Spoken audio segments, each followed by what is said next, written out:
Hello and welcome back to another episode of Dark Souls 2. I'm Dynamite and today we're going to be getting a sweet ass weapon. So let's get right to it. And the first thing we're going to be doing is going over here through the rotunda, go into a brand new area, and we're going to be killing a couple bosses this episode. So nice little change of pace from last time. And we're going to be putting away the fire longsword first. Quick thing I forgot to mention last time about the fire weapon is I was talking about which elemental infusions are good and which ones are less good. And one thing I forgot to mention is that there's a unique mechanic in this game. Anywhere with water, there's areas where it rains, and there's places like this. Anytime you're touching water, you or enemies, you get what the game refers to as the waterlogged effect. And what that does is you immediately get minus 100 resistance to lightning and plus 100 resistance to fire. And what that means is anywhere it's raining, anywhere there's like submerged enemies or anything like that, they're more resistant to fire and they're weaker to lightning. And basically what that all amounts to is that as bad as fire is, it can only situationally be worse, and as good as lightning is, it can only ever get better. So just another balance thing. Yeah, so this unupgraded weapon that I have minimum stats to use just two shots that guy. Anyway, this is Heidi's Tower of Flame. You can see up there is the Tower of Flame. And there's these big knights here. And they're not very dangerous. Anyway, this area has a little, cool little mechanic that has to do with the boss. So you fight the boss in this arena, and there is not a lot of room to roll out of the way. You're very prone to walking off the edge if you fight him that way. However, there's two enemies that spawn these switches that actually expand the boss arena. And normally I wouldn't do it, but I'll show you how to do it. You just have to know which enemies. And this is the first one.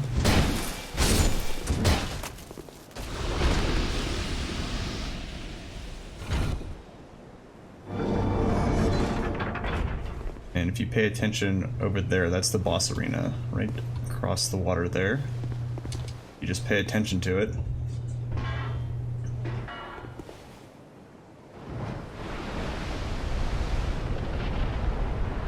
Actually makes the arena bigger.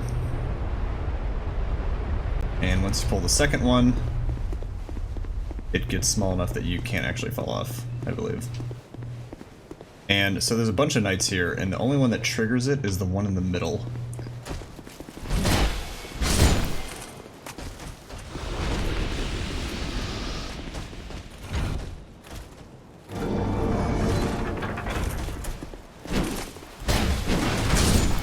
So these enemies have a pretty dumb AI. They almost always attack 3 times.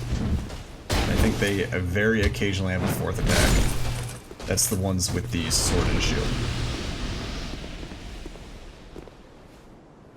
So just for reference, when I was talking about the 5 directions you could go to at the start of the game, or rather, the 5 branches from Majula, this is the other one you can go to other than the forest that doesn't require anything. It's just open at the start. So if you didn't know where you're going, this would be one of the first places you might end up. And actually, on my first playthrough, where I didn't know what I was doing, this is what I did. And I would recommend going to the forest over the other place if you don't know what you're doing. So these are Heidi Knights, and when I first saw them I thought they were an NPC because they look exactly like the NPCs in Dark Souls, where it's just a knight sitting down waiting for you to talk to him. They do that in every single game. So I tried to talk to one at the start of this level, but of course they're just enemies. Anyway, the Dark Souls 2 has a unique mechanic that a lot of people don't like. Every time you die, you lose 10% of your max health temporarily until you use the humanity item, the human effigy, and that restores you back to full. But if you continuously die, you'll lose 10% each time and down to 50% of your max HP. So it's kind of a snowballing effect. If you're doing poorly, you'll be doing even worse and even worse. And on your first playthrough, I would highly recommend getting the item in this chest here. I need to kill this guy first. Excuse me, sir. Fun thing about these enemies, if you actually look very closely, they have arrows in their eye slits, implying that they're blind. And, I guess I'll show you later, but they kind of like, if you stay still, they like very slowly approach you, like they're not sure where you are. It's actually pretty cool. Anyway, after you kill the boss here, they won't be asleep anymore, they'll wander around and they'll aggro you as normal. Anyway, the ring I just picked up is called the Ring of Binding. And what this does is it halves the effect I was just talking about. So instead of going down to 50% of your max HP after you've died a lot, I believe it's 75, but it rounds up to 80. So you'll be coasting at 80% of your max HP. And since things do way less damage to you in this game than the other two, you're actually pretty good off. You can just never use a human effigy, and you can just coast at 80%, and you'll be absolutely fine. So that would be my recommendation if it's your first time. This is the Dragonrider. This is very weak because he's a very possible first boss.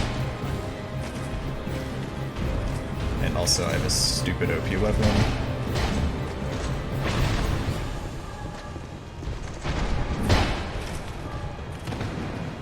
Also, I was completely wrong earlier, you totally still can't fall off.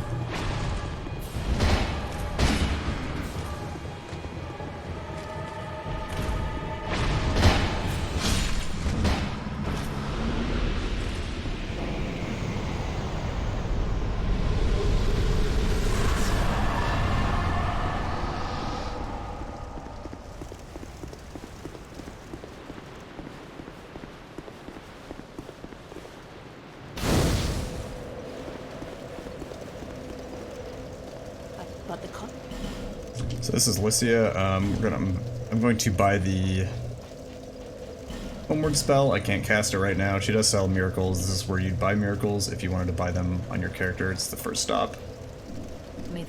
Anyway, we're gonna kill her, and it's not easy to do it normally. She has like 4,000 health. So what we're gonna do is we're gonna punch her off the ledge. However, if you look right below you, I don't know if you can see it, yeah, she won't actually fall to her death, so we're gonna have to knock her away.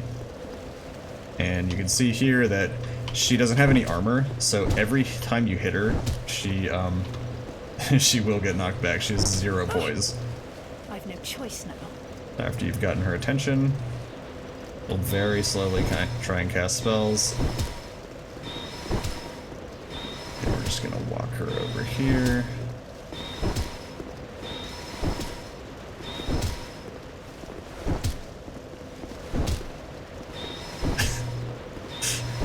She has a questline later in the game, but obviously won't be getting it because she's dead.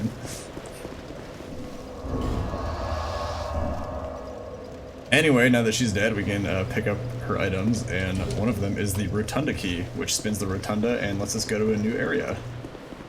We won't be going there this episode, but we have it now. The alternative is if you just speak to her after you beat the Dragonrider, which is the boss I just fought. I think you pay 2,000 souls and she'll spin it for you every time you want to spin it. Which should be exactly once, since you can warp to bonfires in this game, and there's a bonfire pretty much right afterwards. So, yeah. I saved us 2,000 souls, and I got us like almost 4,000 from killing her, so, you know, I made money. And keep picking up some items, because a lot of souls around here, there's a weapon here. About that now. So far you've seen me get a couple Estus shards, which increases the number of sips you can take, and I believe you can get a maximum of 12 upgrades, or rather you can get 12 sips, but there's also 12 to pick up, which means there's one extra. So if you don't find one but find the other, you can still max out. However, there's another item that increases the amount that it heals you, and every single one looks like this. It's called Sublime Bone Dust, and it's guarded by exactly that enemy, and it's in a metal chest. And there's one per each path towards, leading from Majula. And, sorry, there's one from each path leading from and also one at the castle, for a total of 5. And now there's 5 paths from Majula, but 2 of them go to the same place, which you'll be seeing this episode. Speaking of which, so I need to turn this soul into a boss weapon, because that's what I want to use. And to do that, I need to get to the boss weapon blacksmith. Now he's in the Lost Bastille, and the Lost Bastille has 2 different ways to get to it, and you can do either way in either order. And in fact, the way I'm going right now is optional.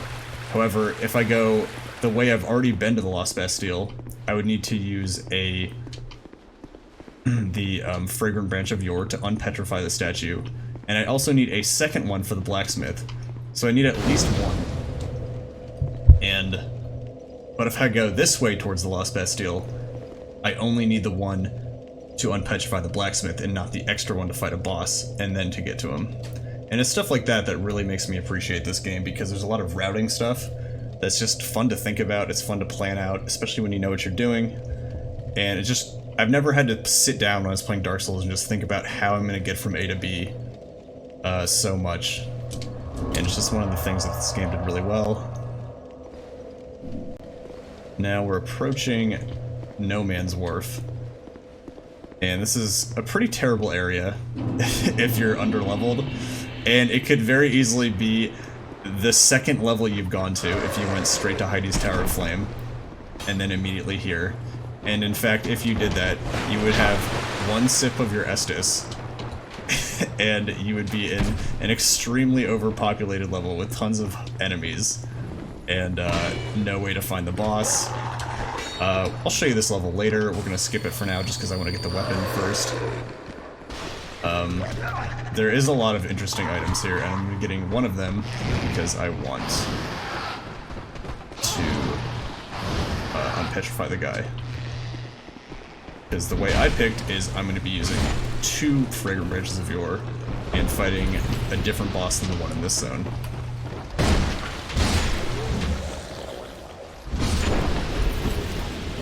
Now you saw me pass those long-armed enemies. Cool little mechanic with them. If you have a torchlit, you can run past them and they hate light. So they have this hilarious animation where they cover their eyes and back away from you. It's pretty, if you're struggling with it, it's pretty fun. And as you can see, I leveled up my dexterity and my attunement and my intelligence, so I'm basically a base level character. And like I said, you can just tank hits in this game and just kill them back. It's still the beginning, it's very, very leisurely.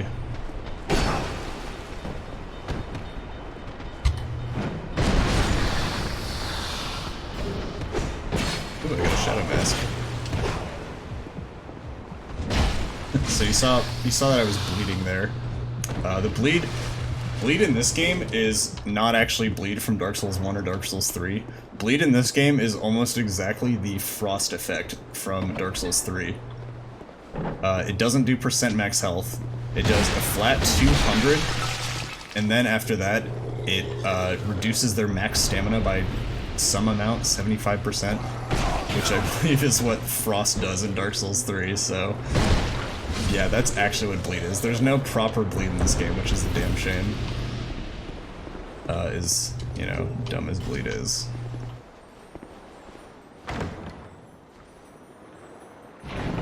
So these giant vases here are filled with poison, as you can see there. It's green inside, and if you break them, it falls on top of you, and the poison is on you, and it'll tick up until it wears off. And poison in this game is actually pretty brutal. It damages you very quickly. So if you get poisoned and you don't have a poison heal item, just spam life gems, because you should always have life gems in Dark Souls 2. Excuse me. Now, you listen very closely next to this wall. You'll hear a crystal lizard, and you'll see the wall is in fact different. It's like mortared up or something. And the way you do it is you just break it open. Lizard. I usually just wait for him to run. Jumping attack. Kill him.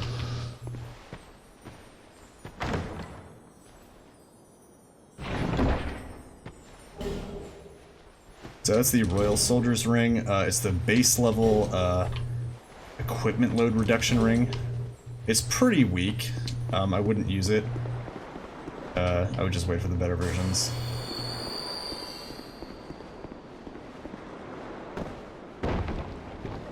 So the boss is on that ship. The bell. You saw me pull the lever earlier that rang the bell. That actually calls the ship. You can't go fight the boss until you do it. Yeah, all in all, it's a pretty cool level, but like I said, I'll have to show you the rest of it later. Here, we're gonna kick down a shortcut. Knock me in the water.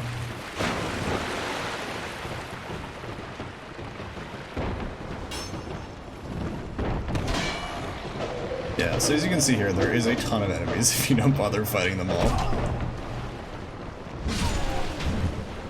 The important thing to do is just don't panic.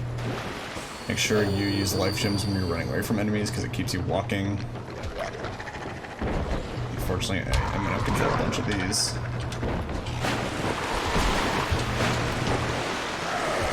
Jeez.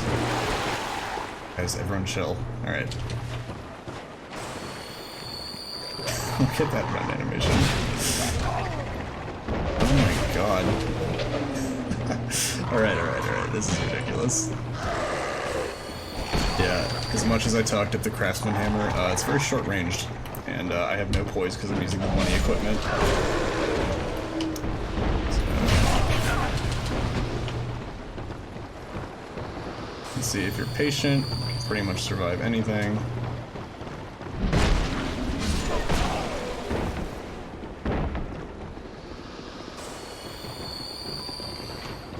Yeah, this is hardly the optimal way to do this. I just wanted to go talk to the wizard and buy items. Oh my god, please leave me alone. I'm sorry. I'm sorry for everything.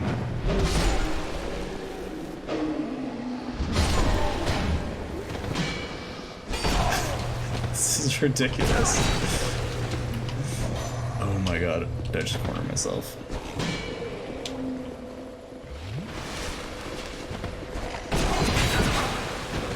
Jeez, I'm gonna get combat out.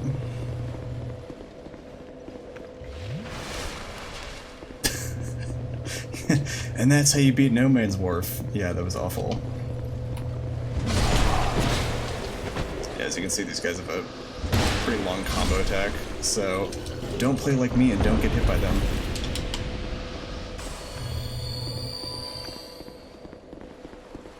Oh my god, this is ridiculous. So yeah, like I said, this is a pretty annoying level, so I'll be coming back later to show you all the cool items. A fan favorite is the Great Sword, which is aka the metal surfboard. So yeah, that's in a chest up there. I can show you where that is when I come back to this level. Oh my god. I think I also don't have enough intelligence to even speak to this guy, which is pretty embarrassing. I see light. I am Carillion. Oh my god, I'm an idiot. I'll be right back. So, I wanted to talk to him and buy a spell, and ooh, man, this level's been rough. I wanted to buy a spell from him, and I think you need 10 intelligence, so I'm gonna get 10 intelligence real quick, and then we're gonna buy it from him, and then we can finally go get our weapon. So, hopefully I have enough souls.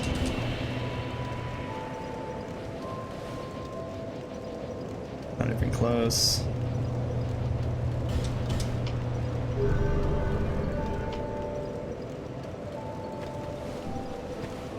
So the way you upgrade your Estus Flask, you don't do it with the Emerald Herald. You go to burn on the bonfire that's at Majula, and then you select the Bone Dust, and that's how you do it.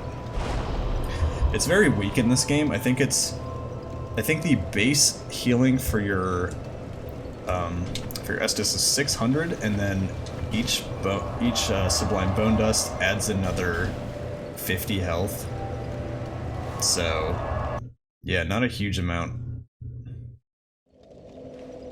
But, you know, it adds up once you get them all. For a max of 5, by the way.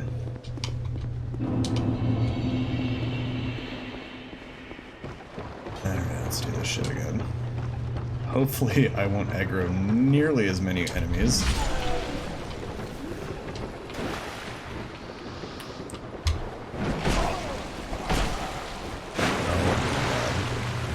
This is gonna be a disaster.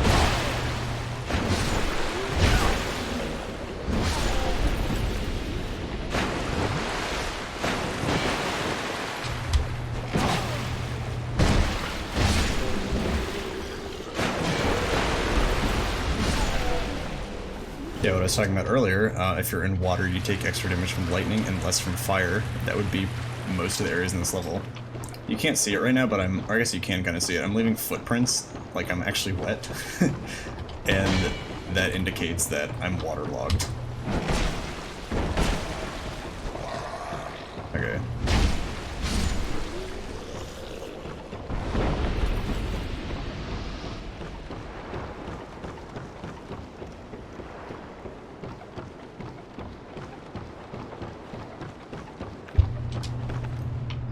Yeah, I apologize for that absolute garbage gameplay. I want to keep this deathless as long as I can. So once you have 10 intelligence, you can speak to him. I'm going to die to this enemy real quick. The path is yet long. Yeah, enemies can damage NPCs, so you have to be careful. They won't go for them, but like if their errant attacks actually collide, they can damage them and even kill them. So you go over here. I wanted... Ugh. Okay, well I've been picking up items all game, so I definitely have at least 200 souls in my inventory.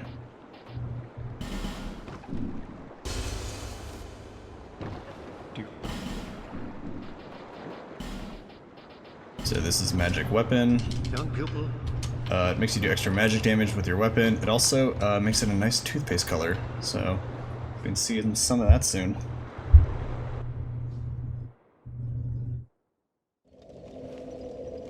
Alright, alright. Let's go fight the boss. So we're gonna go back to the tower part, aka the Lost Bastille. And we're gonna be going through that petrified door. Or rather, the door that is blocked by the petrified man. And we're gonna equip our staff. And I believe I have enough attunement. There we go.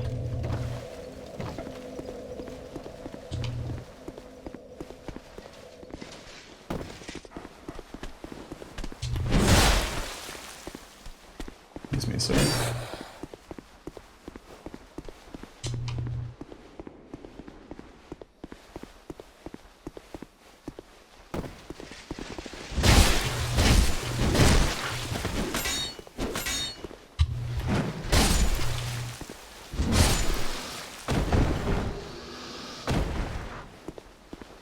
Alright, like I said, these are the petrified guys. I'm going to use one of my items. And you have to wait for this animation before you can kill him. God. Alright, I take it back. I'm sorry, I should have killed you at the beginning. I didn't know this would happen. They're extremely weak, don't worry about it. Alright, and there's a ton of enemies in here, so we're just going to book it to the boss. It's no big deal, though.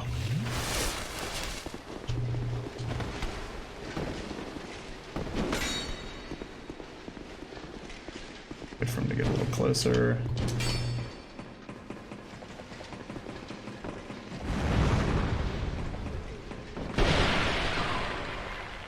They take a while to chase you, so we'll be alright. Now this is the Ruined Sentinels, and they're a pretty cool boss.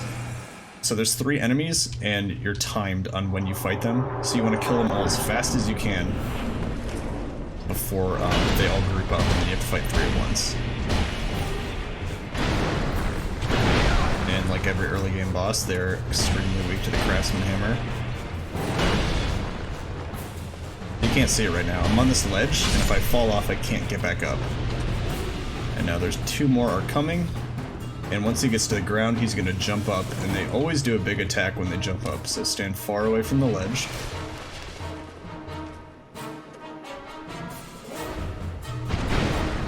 And now I won't have enough time to kill this one before the 3rd one jumps up. Even if I didn't do it right. So I'm actually gonna have to jump down pretty soon. I'm gonna wait for the other one. Ugh. So they all have names, but I believe they look completely identical, so I don't know which one I've damaged. Alright, it's not this one. Now I'd like to kill the one on the left first.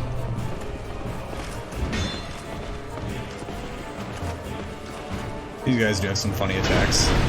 They can throw their shield like a frisbee. And I believe it stays, like the object will stay there after they throw it, so it looks like it's still there, even though it has absolutely no collision to it. And now there's just one left. Yeah, all in all, I think it's a pretty interesting boss, especially by early game Dark Souls 2 standards, where it's a timed fight, but also you're on a platform where if you leave, you can't go back to it. They can all group up and make your life a lot harder, so I think it's very interesting. Now there's some secret panels in the wall that you can open up, and I'll be showing you later. I guess I haven't spoken about illusionary walls in this game. So in Dark Souls 1 and 3, you can attack them or roll into them and they just break. That is not the case in Dark Souls 2. You have to walk up to the place where you think there's a hidden wall and you hit the A button. So there's no hidden wall there, no hidden wall there, there's one there. And if you're playing online with messages on the ground, there's an area where the illusionary wall, while hidden, will erase all messages near it, or rather it'll make them invisible. So you can't... you would think it would mean that people can't tell you where the invisible walls are, but it's actually because the read message button is A, and also the open the wall button is A, so it would be double bound, and you'd actually never be able to open the wall because you would just be reading the message. So that's the reason they're not displayed. Which is pretty funny, I think. So people that know that are trying to help you out will actually put the messages a little bit away from the area where you're supposed to touch the wall. And like I said, that's only if you're playing online. If we get on here, there's a pursuer and a large club and a chime, and he also drops titanite, and there's a secret area, but we gotta get our weapons, so we don't have time for that. We'll be back later, I promise.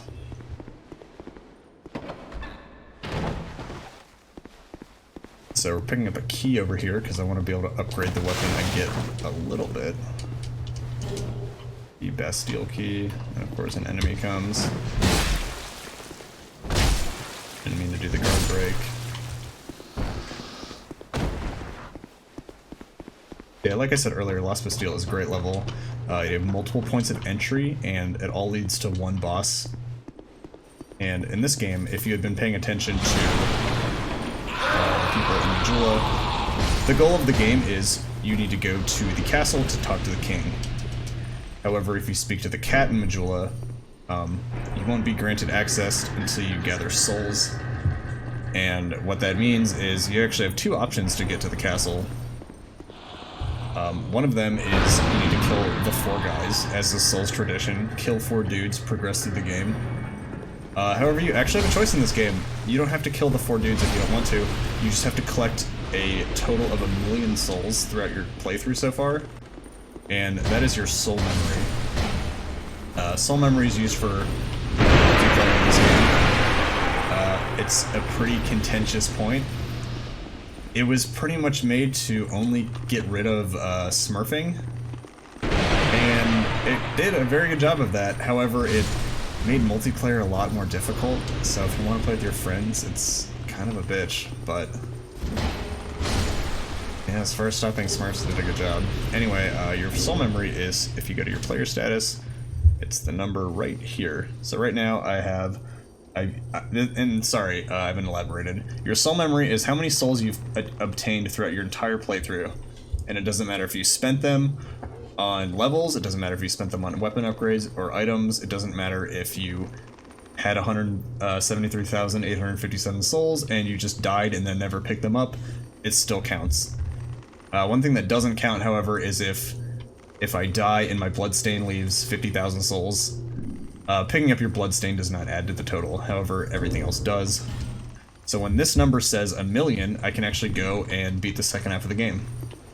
And while I would never get 1,000,000 souls without beating any of the 4 bosses, I have on many a playthrough just beaten the ones I want to, and if I'm like going through the DLC, or if I'm beating other optional bosses, it actually makes it very convenient. You just get to route your playthrough that way, and I'll be showing you guys that if I can. If I can get to a place where I haven't beaten all 4, and yet I have 1,000,000 soul memory, I think that'll be a good goal. I can show you exactly how that works. So up here, you can see these guys, they actually have a different color dust or whatever soul inside them. It's Dark Souls, it's probably a soul. They're friendly. I don't know why, I guess this dude's magic or something. Anyway, this is the guy we're gonna unpetrify. This is Strayed. He sells a lot of spells, and he also trades in he trades you for boss weapons. And he does all the boss spells as well. So you unpetrify him, and you have his bonfire now, and you have Strayed forever, and he's really condescending. He's a fantastic character. So I'm going to trade in the Dragonrider Soul for the Dragonrider Twinblade. Like, did you honestly think I was going to show you Dark Souls 2 playthrough and not show you how Twinblade works? Like, come on. Yeah, basically every time you do anything with him, he tells you you're not good enough for his spells, which is just great. And over here, if you did kill the Ruin Sentinels, you get the Bastille Key, which unlocks this door, which gives you a Petrified Dragon Bone, which is one of the items that upgrades your boss weapons.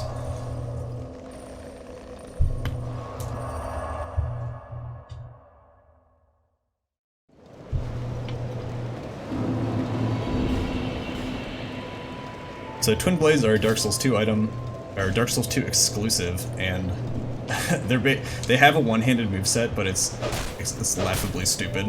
However, their two-handed moveset, this is the shit you want. It's great. You just spin it around like you're fucking Darth Maul. It's great. It's every 14-year-old's dream. It's so much fun. I'm so sad they didn't leave them. They didn't include them in the other games. And there's a couple good ones in this game. The Red Iron Twinblade, which you get towards the end of the game, is really very powerful. Now the one I picked is a magic-based Twinblade. So even though I picked the Knight class, it's actually very easy to level up and make your character a hybrid or whatever. So yeah, we're gonna have kind of magic as our secondary ability on this character. Now, I don't really like spells because I like ranged projectile spells because I think they're kind of boring. So I'm going to be using melee weapons, but we are going to be a wizard of sorts. So I'm going to upgrade it once because that's all I have the materials for. And now I have this awesome Twinblade, and I can make it toothpaste colored. Oh wow, that's great.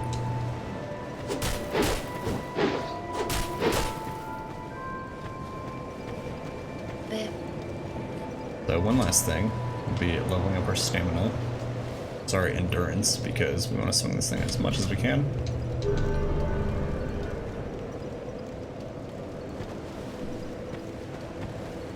And I cannot wait to use this thing on the next episode. So thank you guys so much for watching. I hope you had a great time. I really appreciate it, and I'll see you guys in the next one.